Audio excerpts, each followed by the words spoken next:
алтынды сынығынан ақтанитын. Осы жолы да мүлт кетпеді. Иттің алдындағы астауға көзі түсті. Итаяққа айналған бұл ыдыстың тарихы терең еді.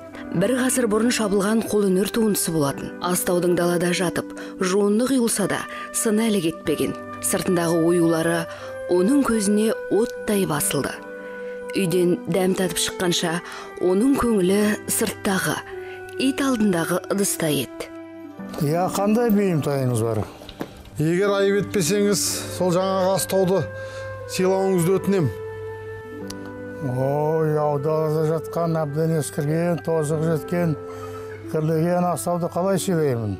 Одан да атымыңыз дейін. Жоқ, енді маған басқа ештеме қажет емес. Сол астауыңызды сыйласаңыз, риза боларым сізге. Ит алдындағы итаяқ көп ұзамай құнды жәдігер ретінде музей төрінен орын алды.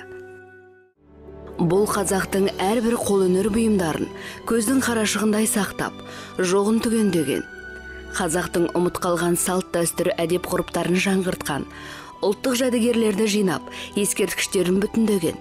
Ұлтым деп еңбек етіп, қазағым деп тоталитарлық жүйенің қасан қағидаларына қасқая қарсы тұрған қоғам және мемлекет қайраткері, этнограф, ғалым Өзбекәлі Жәнібек еді. Бұл ұлтын сүйген және оған қалтқысыз қызмет еткен.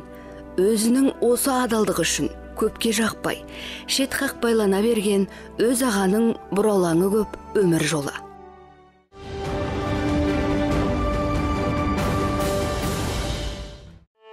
Ол өзін өртеніп кеткен театр режиссерімін деп атайтын.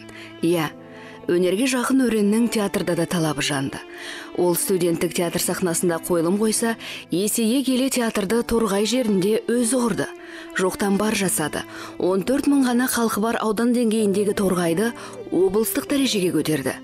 Атқорадан филармония ашты. Орыс мектептерін қазақы білім ошақтарына айналдырды. Музей құрды. Радио, телевидение жеткізді. Торғайлықтар өзекеңді өзіне тартып, туған жері Торғай деп дауласатынды шығарды. Өзбекәлі осы жерде, осы кепелдің 4-5 кепелерінде туып дейтін, туған. Ол Өзбекәлі негізі 30 болып кеткен, 30 жыл туған, 31 жыл ғой Өзбекәлі. Мен 30 жылғымын. Мұна осы арада колхоз ұйымдасқан, мұна Абсолют колхоз дейтін. 29 жылы кәмпіске болған кезінде, кәмпіске шыққан бір жетсе болған ғой, хабарларың бар бәрінің. Сонда анау Сарғамыс серіктестігі болып ашылған. Сарғамыс деген арғы бетті. Содан келіп осы арада келгенде Өзбекәлі шешеден босанған. Негізі Өзбекәлі Жәнібектің туған жері оңтүстік Қазақстан облысы, Отырар ауданы Сарғамыс ауылы. Ол 1931 жылы 28 тамызда дүниеге келді. Бұл қазақ даласын аштық жайлаған ауыр кезеңдер еді. Өзбекәлінің балалық шағы қиындыққа, азапқа толы болды. Анасы шарасыз әмеңгерлікпен отау құрып, тоқалдың күнін кешті. Әкеміз бірде, шешеміз бөлек. Осы Қазақстан білетін мысалы. Ал енді содан кейін бәріміз бір үйде өстік. Біз бала кезден бірге өстік. Бір үйде жап, бір шаңырақта өстік. Оқыдық, бірге оқыдық. Ол менен 2 класс жоғары оқыды, біз төмен оқыдық. Ауылда мектеп бар, мына осыдан жүрсең, осы жерде жүрсең 4 шақырым жерде тек тұрмас дейтін төбе бар осы жерде. Осы жерде мектеп болғанда осы жерде жалаңаяқ барып оқитындығымыз. Өзбекәлі бесіктен белі шықпай жатып еңбекке араласты. Отын шапты, шөп жинады, су тасыды, мал бақты, от жақты. Әйтеуір аурушаң анасына қалай да қолғабыс етуге тырысты. Қамкөңіл ана да баласына жұбату айтып, қайрай түсті. Ертеңінің жарқын боларына сендірді. Келе қойында отыр. Шаршадың ба? Балам, дүние кезек. Бүгін заман солардікі. Ертең мүмкін сенікі болар. Өзбекәлінің анасы сөзге шешен, әнге әуес өнерпаз болған. Арғаталарда текті тұқымнан еді. Әкесі де осал емес, бірақ бәйбіше күн көрсетпейтін. Бала Өзбекәліге сүйеніш болып, қалқиып қасында жүрген анасы дүниеден ерте өтеді. Бұл кезде Өзбекәлінің жасы 8-де еді. Жетімдіктің қамытын ерте киіп, көзі жәутеңдеп ол қала берді. Әкелік мейірімді сезбей, өгей ананың бір жібімеген қабағынан ығып, үйдің отымен кіріп күлімен шығып күнілтеді. Тағдырдан әбден теперіш көрген. Бала Өзбекәлі білімге құштар. Өнерге жақын болып өсті. Мектепте қатарының алды болды. Соғыстың уағы тары қорымыз, тары. Сонда азанда елең-елеңді кетеді, оның бауырмашылдығын айтайын мен. Сонда ол менен бір жас үлкен, жаңағы Разия дейтін әпшеміз бар, салап апарамыз ғой, бауырмашылдық сонша. Сонда маған береді ғой жаңағы, екеуі менен үлкенде ғой енді. Сонда маған беріп, маған жанашырлығын көп істейді. Ал енді талай-талай сонда жанашырлығын көрдік. Жоқшылықтың, жетімдіктің зары студенттік өмірінде де жалғасты. Бозбала Өзбекәлі Алматыдағы Абай атындағы педагогикалық институттың тарих факультетіне оқуға түседі. Аулынан Алматыға шығар кезде де жолына ақша таппай қиналғанын естеліктерінде өзі жазып қалдырған. Өзбекәлінің бағына қарай соғыс жылдары жан-жақтан ығып келген өте мықты оқытушы профессорлардан сабақ алады. Күндіз сабақ, түнде жұмыс істеп, тиын тауып күнін көреді. Түнімен вагондардан жүк тасиды. Азмаз тиын тебенге жалданып, ауыр-ауыр қап көтереді. Бірақ сол тапқан таянғанының өзі жыртығын жамауға жетпейді.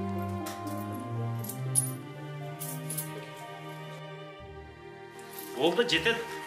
Келіскен баға, рахмет.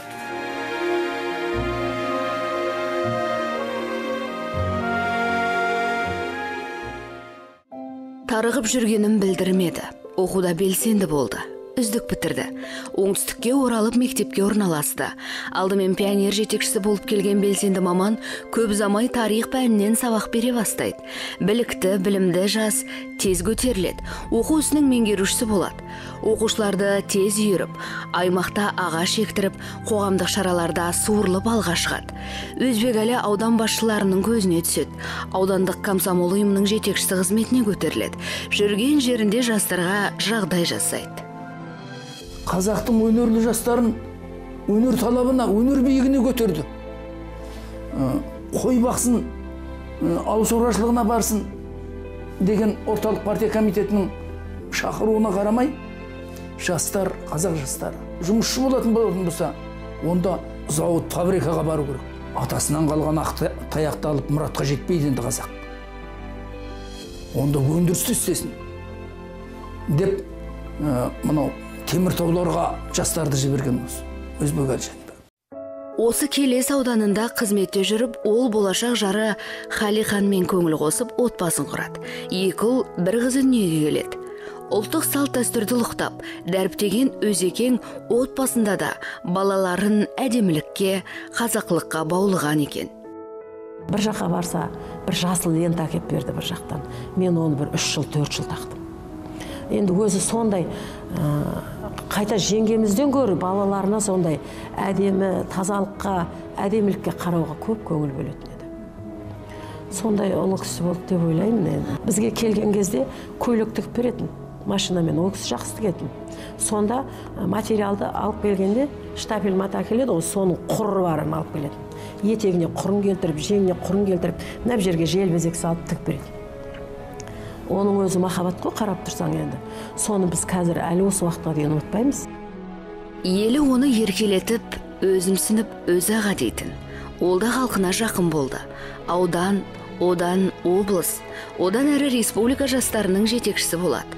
Сол кезден бастап-ақ өз ағаның ізіне аңыз ілесе бастайды. Өзінің турашылдығыменен, қазақ халқын жан тәнімен сүйетін өзінің ұлы қасиетіменен қазақ халқының арасына аты аңыз болып тараған адам. Бұл Қазақстан комсомолын басқарып жүріп, қазақтың салты, әдет, ғұрпы, дәстүрі деген мәселелерді ешкімнен қорқып өнім дәріптеумен болған адам.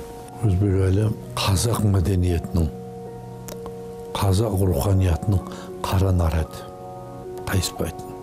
Ол шовинистік пиғылдағы билікпен жиі сөзге келіп қала берді. Билік шығарған қисынсыз шешімдерді бұзудан қорықпады, тақтан түсіп қалам деп саспады.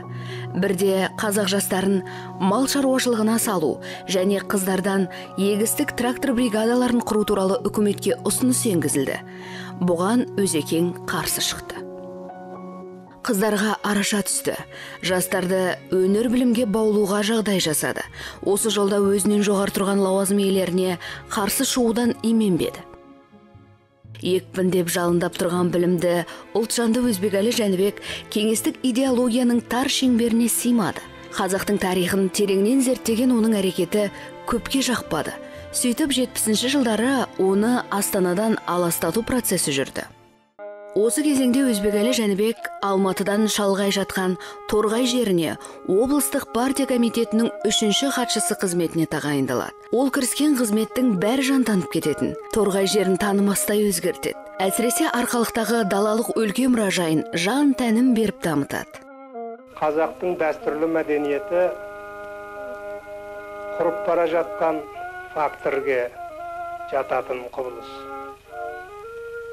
Өйткені қазіргі техникалық прогресс жағдайында жалпылама дамудың барысында бұрынғы қазақ халқының өзіне тән тұрмысына қажетті болған көп нәрселер істен шығып қалып отыр. Оларға солай деп қарайтын болсақ, ертең бұдан бір 10-15 жыл өткеннен кейін мүмкін сол тарихи мәдени мұраның қалғанынан да айырылып қалуымыз мүмкін. Ол қазақтың мол мұрасын өзіне қайтарды, санада жаңғыртты. Ол кезеңде мәдениет, өнердің сырты қазақ болғанымен, іші аралас, аласапыран, дүбәрә дүниеге толы еді. Бұл өз ағаны қорқытты. Ол тоқтаусыз қазақтың жоғын түгендеуге кірісті. Торғай жерінде табандай 5 жыл еңбек етті. 1975 жылы Өзекең орталық комитеттің шет елдермен байланыс бөлімін басқарды. Бұл аты бар, бірақ заты жоқ бөлім еді. Бар билік Мәскеуде, бұл жерде қағаз тіркегеннен әрге бармайды. Бұл органды да өз аға ұлттың жоғын жоқтауға иіп әкеп қойды. Тірілтті. 1 жылдан соң мәдениет министрінің орынбасары қызметіне кірісті. Өзбекәлі Жәнібек өзі мәдениет министрінің орынбасары болып 76 жылы келгеннен бері осы қазақтың тарихи сәулет ескерткіштеріне көп мән бере бастады. Бұл ескерткіштер арқылы, археологиялық ескерткіштер арқылы қазақ жеріндегі тарихтың шекараларын анықтауға ол үлкен уақытында септігін тигізді. Сондай ескерткіштерді Өзбекәлі Жәнібек тұсында 400-ден аса қайта жаңғырту қалпына келтірілген болатын. Мысалы, батыстағы қаншама мұражайлар бар. Бекет Атадан бастап. Солардың бәрінде ол кісінің көп еңбегі бар. Жезқазғандағы мұражайлар бар. Тіпті айдаладағы кетіп бара жатқан кезімізде, мысалы, бір кесененің құлазып тұрғанын көрсе, соның өзіне жан ауыратын еді. Сөйтіп мұны айтады ғой, 300-ден астам ескерткіштерді дүниеге қайтадан келтіріп тізімге алды деп. Жұмыстан еш уақытта босаған емес. Күндіз-түні ол кісінің басы бос болды деп ойламаймын. Мейлі балалармен тамақ ішіп, үйде қонақ күтіп отырсын, ол кісі сол қазақтың жоқтарын іздеуменен болды. Соның барлығын дүниеге шамасы келгенше келтіріп кетті. 1978 жылы бұл Қожа Ахмет Яссауи кесенесі игерусіз қалған тұста мемлекет және қоғам қайраткері Өзбекәлі Жәнібек Қазақ КСР министрлер мәдениет министрінің орынбасары болған тұста осы кесенеге арнайы ат басын бұрып мұндағы жағдаятпен толыққанды танысады. Өз аға бұл кезде де басшымын деп кекіреймеді. Жұмысшымен бірлесіп балағын түрініп құм тасыды. Кесенені жөндеу жұмыстарының бел ортасында жүрді. Ақ дегені алғыс, қара дегені қарғыс атеистік қоғамнан еш қорықпай, әулие баба Қожа Ахмет Яссауи мұрасы мен ілімін зерттеуді қолға алды. Ахмет Яссауидің Диван-и Хикмет еңбектерінен бастап, осы Қожа Ахмет Яссауи кесенесінде жерленген қазақтың хандарын, сұлтандарын, билерін, батырларын, бүкіл игі жақсылардың құлпытастарын сол кездегі Әл-Фараби атындағы Қазақ ұлттық университетінің деканы болған Әбсаттар Қажы Дербістәлінің өзін осы Түркістанға арнайы алып келіп, осындағы ең алғашқы құлпытастардың араб тілінен қазақ тіліне аударуына тікелей септігін тигізгенде бұл Өзбекәлі Жәнібек болатын тұғын. Кесененің берекесі мен сән салтанаты болған атақты Тайқазанның орны бұл кезеңде бос тұрды. Тайқазанда 1935 жылы Ленинград, қазіргі Санкт-Петербургте өткен Иран ұсталарының 3 айлық көрмесінен алып кетіп, кері қайтармай қойған еді. Келісім бойынша Тайқазан көрмеде 3 ай тұрып, Түркістанға қайта қойылуы керек еді. Бірақ өкінішке орай сол 3 айға кеткен көрме араға 54 жыл салып 1989 жылы 18 қыркүйекте өзінің тарихи отанына оралды. Яғни осы Тайқазанның өзі тарихи отанына оралуының өзіне мемлекет және қоғам қайраткері, сол кездегі Қазақ ССР мәдениет министрінің орынбасары болған Өзбекәлі Жәнібековтің жанқиярлық еңбегі деп айтуымызға толық негіз бар. Өзі бар ықыласымен қайта жөндеп, жаңғыртқан, жыртығын жамап бүтіндеген Қожа Ахмет Яссауи кесенесінің бір бұрышына Өзбекәлі Жәнібековке арнап көрме қойылған. Хужра бөлмесінде Өзбекәлі Жәнібеков ағамыздың пайдаланған заттары қойылған. Және де өзінің жазған еңбек кітаптары, ол кісінің өзі киген шапаны, ол кісі көптеген жәдігерлерді халық арасында жинаған. Және де ол кісі бұл заттарды пайдаланған, ал кейіннен осы кесенеге сыйға тартқан. Өзбекәлі Жәнібек жоғалған отырар өркениетін қазаққа таныстырып, ғылыми айналысқа түсіруге барын салды. Сол өркениет нышандарын қалпына келтіру үшін басын бәйгеге тікті. Қазақ жұрты зиярат ететін Арыстанбаб кесенесінің қираған бөлігін бүтіндеуге кірісті. Дегенмен бұған Мәскеу үзілді-кесілді қарсы болатын. Бұрын келді айтты, мен сендерге шынымды айтайын деді. Москва рұқсат бермей тұр. Мынау Арыстанбабтың жұма мешіті қирап жатыр ғой деді. Соған рұқсат бермей тұр. Біз оған орта ғасырдағы отырардың суландыру жүйесі деген экспозиция құрамыз деді. Мен тақырыптың экспозициялық жоспарын Грошев, Байпақовтарға, Ақышевтарға көрсетіп, жасатып әкелдім. Сол бойынша сол экспозицияны сонда құрамыз деп, құрамыз. Соған дайындалыңдар деп сөйтіп, тақырыптық экспозициялық жоспарын беріп кетті. Өзекең осылайша айлаға көшті. Отырардың суландыру жүйесі деген жай желеу еді. Арыстанбаб кесенесінің мынау оң жақ мешіт бөлігі 1917 жылдары дінді құда саясатымен, арнайы саясатпен құлатылған. Мұсылмандарға намаз оқытпаймыз деген саясатпен. Сөйтіп бертін келе 1980-80 жылдардың кезінде Өзбекәлі Жәнібеков ағамыздың қолдауымен осы жақ бөлігі мына жерден бастап толығымен қалпына келтірді 3 жылдың ішінде. Сол кезеңнен бастап мемлекет қарамағына өтіп, байқап қарасаңыздар 1907 жылда сақталған дуалы, ал мына жақтан бастап мынау байқаңыз кірпіштің жалғасқан жері 1980-80 жылдардың кезінде Өзбекәлі Жәнібек ағамыздың қолдауымен қалпына келтірілген. Осы қазір көріп тұрсыздар, мына байқап қарасаңыздар мынау связкасы көрініп тұр, ой, кірпіштердің қосылған жерлері. Сонда Өзекең бұрын не үшін жасады? Жарықтық. Ол кезде атеизмнің кезі, пролетарлық атеизмнің әлі ызғары кетпеген кез, Совет үкіметінің кезі, рұқсат берілмеген мешіт салуға, сол бір қасиетті ислам құндылығын қалпына келтіру үшін осындай әрекетке барды. Бұл ешқандай бір сөкеттік жоқ нәрсе. Өйткені жағдайға, саясатқа байланысты соны жасады.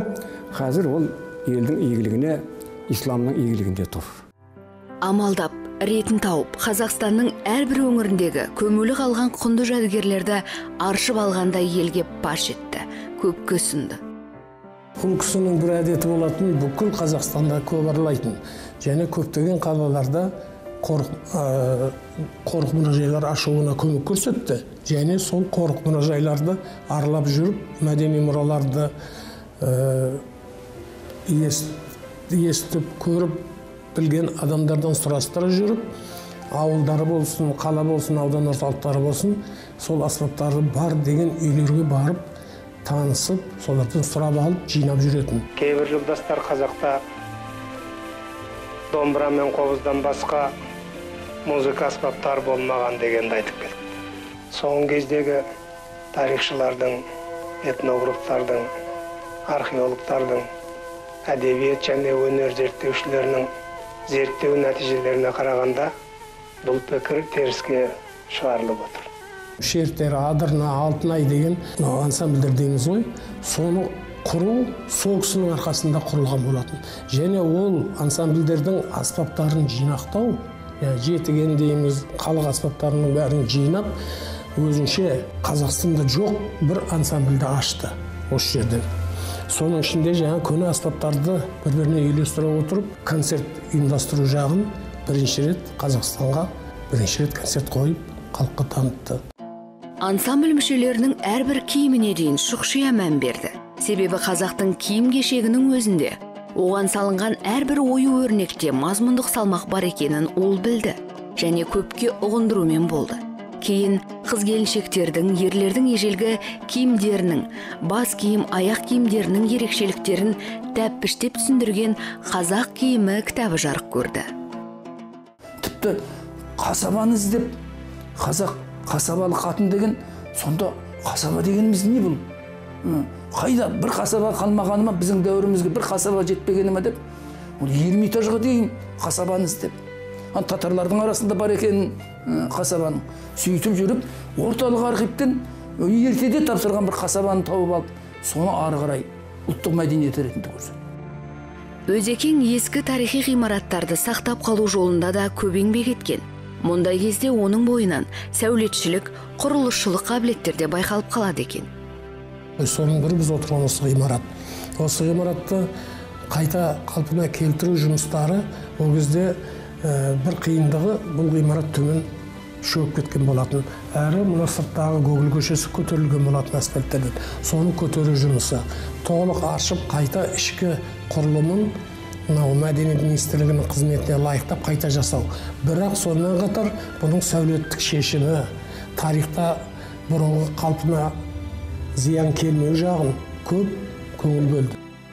Осы секілді Алматы қаласындағы тарихи маңызы бар 16 ғимаратты өзі қадағалап, әрбір қағылған шегесіне дейін тексеріп, жөндеуден өткізді. Өзбекәлі Жәнібековтің отырған бөлмесі. Бұл жерде орталық комитетке ауысқанға дейін ол кісі орынбасарлықта мәдениет министрлігінің орынбасары жұмыс атқарды. Осы жерде ол кісі өзінің көне стол үстелі болатын, сол жерде осы жерде отырды. Ол кезде мына жерде қабырға болатын. Ғимарат сол кісінің бөлме, көлемі, бойы, барлығы, мынау жиһаздан басқасының барлығы ол кісінің өзінің өмірі көз тірісіндегі қалпында толық сақталған. Қызметте ол өте талапшыл болды. Жерге, руға бөлінгенді жек көрді. Өзі де тек талабына сай бағалады. Бір көрген кісі өз ағаңды сұсты, сондай бейнеде көреді, өзінің пікірін айта алмай тайсақтап, ол кісінің негізінде де сондай бір сұстылығы бар, бірақ жүрегі жұмсақ еді. Бұл кісі өзі бір қатты ренжісе 5-6 күн сөйлеспей қоятын. Ең қиыны сол болатын бізге. Бірақ сол 1-2 аптадан кейін ақ өзі қайттан шақырып алып, не бір тойып жүрсің әлі, неге келмейсің деп өзінше бір ұрысқан болатын. Ол қазақ өнерінің құдіретін сезді. Қол өнерге қарап, сол заманның сырын ұқты. Әрбір оюдың мәнін ажырата білді. Құрсаулаған кемеде. Бұл жергілікті ерекшелігі бар. Сырдың кәдімгі қарағашынан ойған. Соны көрді, қасына маған ұстала келді. Мынау алтынмен аптап, күміспен күптеп, сүйекпен қаптамағанмен, сырдың қарағашынан жасалғанымен қазақ қол өнерінің осының өрнегі шыңы болмаса нетті деді. Мен мұндай кебежені көргенім жоқ деді. 1,5 сағат жуық отырып, өрнегін жазды. Қазақ халқы паналаған қоржынтам, Шошаланың ерекшеліктерін зерттеді. Оның эскизін айна қатесі жасап өмірге әкелді. Кезінде Сырдарияны кешіп өткен ағаш қайықтың дәл үлгісін жасатып, бүгінгі ұрпаққа ата-баба тіршілігін паш етті. Өз ағаңды елі құрметтеді. Оның халық алдында беделі жоғары болды. Бірақ билікте оның артынан сыпсың сөздер көп ерді. Көре алмағандар аяқтан шалып торы құрды. Бірақ көп ұзамай Қазақстан басшылығы ауысты. Қазақ ССР министрлер кеңесінің төрағасы Нұрсұлтан Назарбаев Өзбекәлі Жәнібековті мәдениет министрі етіп тағайындауға ықпал етті. Тор құрғандар орға өздері түсті. Өзекең мәдениет министрі болып көп отырмады. 3-4 ай ғана. Бірақ осы аз ғана уақыттың өзін ол өте тиімді пайдаланды. Театр, музей, тарихи ескерткіштердің тағдырын шешетін бағдарламаны бекітіп кетті. Өзбекәлі сол кезде министрліктен Қазақстан орталық партия комитетінің идеология және хатшысы болып келген кез. Бұл өте үлкен қызмет. Соның сол кезде сөзге барғаны қуанып жүрдік. Өзбекәлі Темірбек Жүргеновтен кейінгі біздің руханиятымыздың қайсар қайраткері болды. Бұл қызметте де өз аға елдің жоғалтқанын қайтарумен болды. Алашардақтыларын ақтады. Еңбектерін жарыққа шығаруда көп еңбек сіңірді. Ол өте шебер адам еді. бәрін өзінің мына есте сақтау қабілеті өте күшті болатын. Сонан кейін енді талай басшыны көрдік қой. Қарамағындағылардың жазып берген оқитын басшылар да аз емес. Өзбекәлі жасаған баяндамалардың бәрін өзі жасады. Көзін қысып алып, өзінің стилі де ерекше, оның кітаптарынан да байқауға болады. Айтысты жаңғыртты.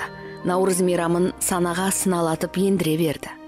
Өзбекәлінің кезінде көп нәрсе істелді. Біз қолмен қорқақ адам еді.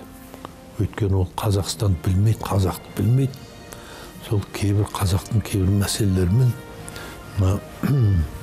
дүрбелеңдер болып атты, кейбір неше түрлі митингілер, шерулер, соның өзінен қорқытып, біз қолмен кішкене иландыратынбыз. Сол кезде 1989 жылы тіл туралы заң қабылданды. Соған бұрындық болған адам көп емес еді. Соның басында Өзбекәлі тұрды. Қасында мен отырдым. Сөйтіп, ол үлкен бір күреске айналды. Комиссия құрылды. Кеңестік жүйенің тыпыр еткізбейтін кезеңі.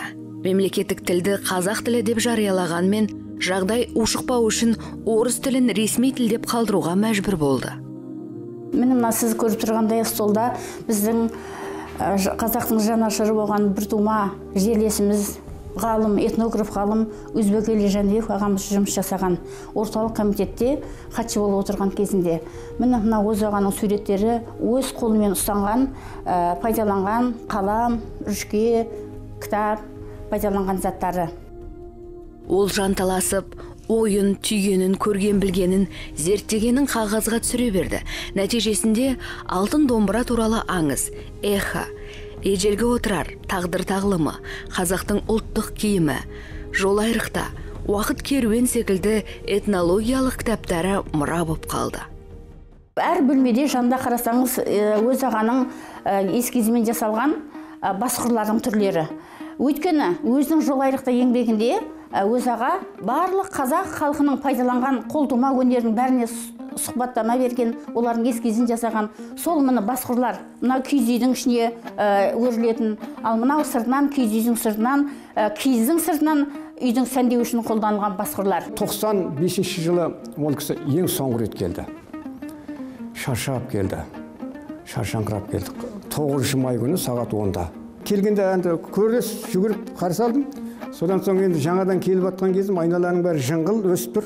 Өзікі, мен сіз келгенше анау жыңғылдың бәрін отап, оның орнына шыршай қоям. Шыршай кем. Жеміс ағаштарын егем. Жүзімді егіп тастаймын деп осындай бір айттым. Мен есімде тұр. Абдулла, сен де чиновниктің ауырымен ауырған екенсің ғой. Нең бар сенің жыңғылда деді. Сенің төлеғасың, шәуілдердің сор басқан жеріңе жыңғылдан басқан еш қат сенің деді. Сендер қадірін білмейсіңдер. Сен мұны жойма деді. Бұл біріншіден қазақтың төлеғаш құрылыс материалы деді. Екіншіден ол отын деді. Отын деді, және үшіншіден ол жем деді. 60-ты алқымдаған шағында оның ауру асқында. Астмасы біртіндеп жеңе бастады. Бірінші кездерде астманы өзінің жататын бөлмесінде қойылған аппаратпен демалып отыратын, әр 200 сағатта бір 15 минут. Кейін ол да көмектеспей больницаға көп жататын болды. Сонда больницаға енді аптасына 2-3 рет барып тұрамыз. Сол кезде бұрқыратып жазып отыратын. Өзі демал алмай отырып, бірақ сол кезде соңғы естелігін сол кезде жазды. Сырқатына қарамай ойдағы жоспарын қағазға түсірумен болды.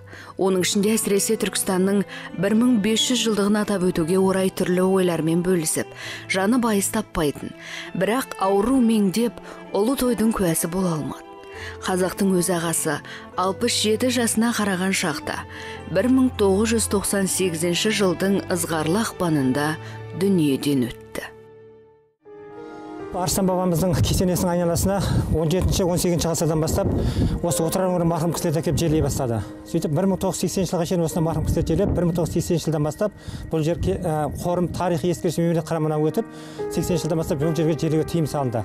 Ал бірақ осы Өзбекәлі Жәнібек ағамызды көп еңбек сіңген осы қазақтың салт дәстүрін сақтауға, Қожа Ахмет Яссауи тайғаздан еңбектен көре еңбек сіңген деп арнайы жоғарғы жаққа рұқсатымен бұл кісіні арнайы осында әкеп жерледі.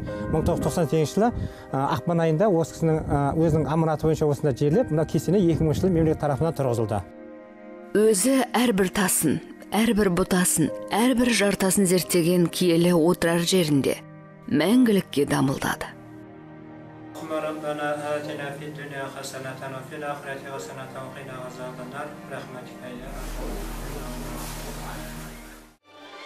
Бұл дүниедегі қысқа ғұмыры аяқталғанмен, оның ешқашан өлмейтін байтақ өмірі басталды. Өзбекәлі Жәнібектің есімі қазақ халқымен бірге мәңгі жасап, жылдар өткен сайын асқақтай берері сөзсіз.